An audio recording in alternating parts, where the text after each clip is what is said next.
Our closing moment with Jide Ojo, and we're looking at the Rivers rerun and specifically looking at the participants, the political parties, which we've also highlighted, and some key players in these two major parties in that election. And just before we went on break, he's trying to look at the part played by the security agencies, specifically this time even the police, and the number of policemen that were deployed for this election, and still the outcome of the election. So in fairness, let's look at scoring the police on this, as well as the DSS. Would you say then that this is just an isolated election, or what some would want to call a staggered election, that the police did a fantastic job?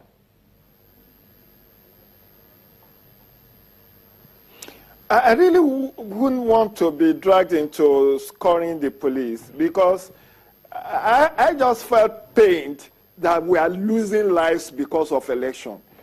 I mean, this election, whoever emerges, and we have had winners now, they're just going to be in office for the next 2 years. 2 years have been is out of their tenure. So why should we be losing lives? I wish we could just have had the privilege of observing elections, you know, in America, in Egypt, in Uganda, in Ghana.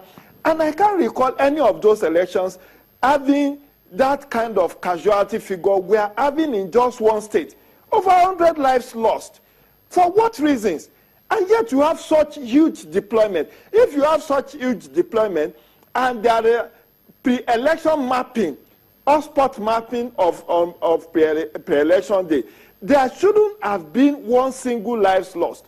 Particularly when we had this rerun that was, you know, initially aborted in July or in June, and necessitating about 6 months postponement again. Every hands ought to have been on the deck for us to have a seamless and smooth, you know, electoral process last Saturday. Let me comment here. Allow me a moment. Allow me a moment. Ad hoc election member. Mr. Ojo, just a moment here. Sorry to cut you. Just allow me come here very quickly at that. I recall that the police had told us, the IG had said they were really ready for this election. And if you put that side by side with what happened to some corps members who were kidnapped, and the police foiled that kidnap attempt, isn't that an indication to show that the police were truly on top of the game? Well, we can say yes. They were able to rescue the corps members, and thankfully none of the corps members died in this last one. But I just really want to, yes, we can say yes, they did their level best. But some of them have also been indicted as being part of the rigging machinery for one of the parties. And thankfully, the IG has said that will be investigated. I just hope that a dispassionate team will be allowed to look into that, because we can't just continue this way.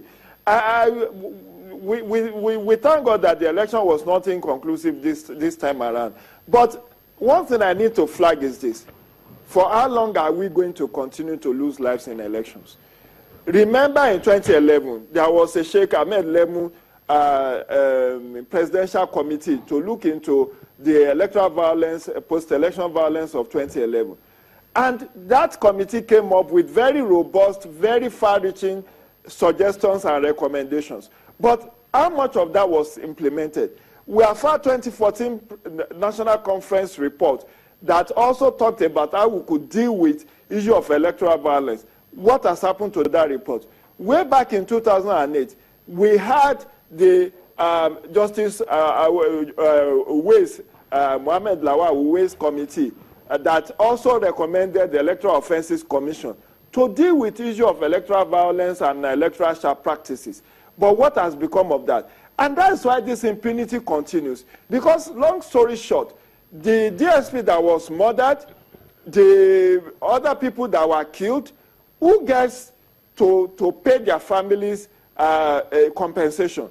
Even if there are compensation paid, can it bring them back to life?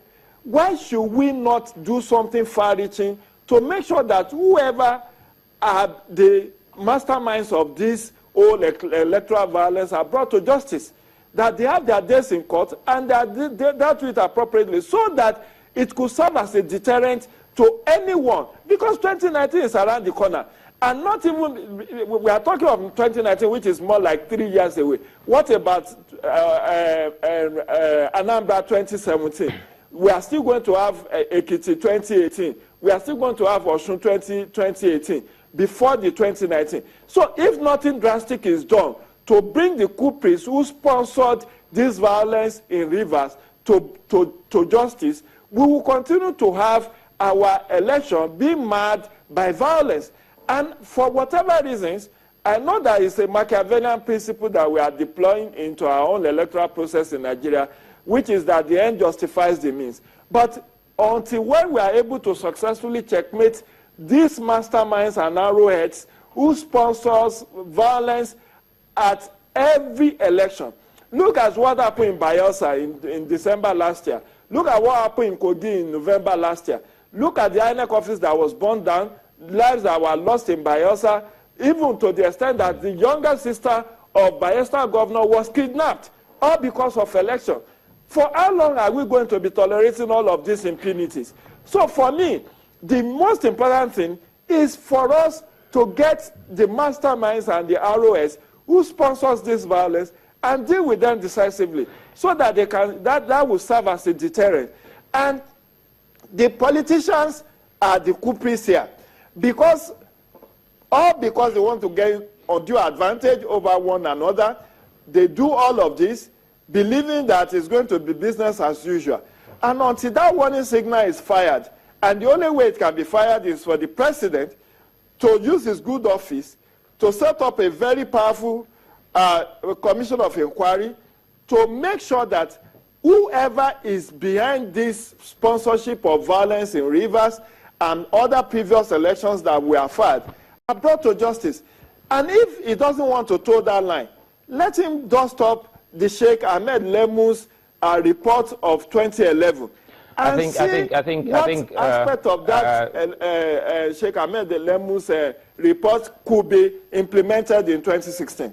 Jide, you just hit it, and you've looked at the problems. You've also talked about the solutions, and you've also pointed us in a good direction about many of those reports and panels, reports from panels, and you're hoping that the president will take a look at some of them, because it seems as if we have the answers just around the problems. It's a delight speaking with you this evening. I would like to say thank you so very much for being such nice company on Politics Today. That's it on the program tonight. Many thanks for being part of the show.